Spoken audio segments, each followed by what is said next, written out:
নমস্কার বন্ধুরা, সোনার রান্নাঘরে তোমাদের স্বাগতম।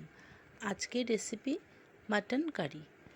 মাটন কারি রান্না করার জন্য আমি এখানে 1 কিলো মাটন ভালো করে ধুয়ে 1 চামচ নুন, হলুদ, সর্ষের তেল, টক দই দিয়ে 30 মিনিট ম্যারিনেট করে রাখলাম। কড়াইয়ে তেল গরম করে 6 পিস আলু সামান্য নুন ও হলুদ দিয়ে ভেজে তুলে রাখলাম। এবার জিরে, তেজপাতা ও গোটা গরম মশলা ফোড়ন দিলাম।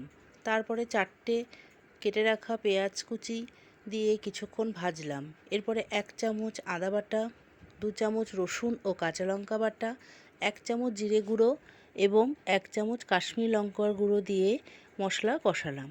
এবার ম্যারিনেট করে রাখা মাংস দিয়ে ও অল্প চিনি দিয়ে সময় নিয়ে কষালাম।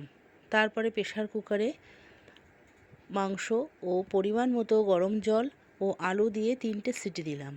পরে দেখলাম যে মাংস ঠিকমতো সেদ্ধ হয়েছে কিনা। দেখলাম হয়ে গেছে। এবার গরম মশলা গুঁড়ো দিয়ে নামিয়ে ফেললাম। তৈরি হয়ে গেল মাটন কারি। আমার এই রেসিপিটি যদি তোমাদের ভালো লাগে তাহলে অবশ্যই একটি লাইক ও সাবস্ক্রাইব করে দিও। তোমাদের একটি লাইক ও সাবস্ক্রাইব আমাকে এগিয়ে যেতে অনেক সাহায্য করবে। ধন্যবাদ বন্ধুরা।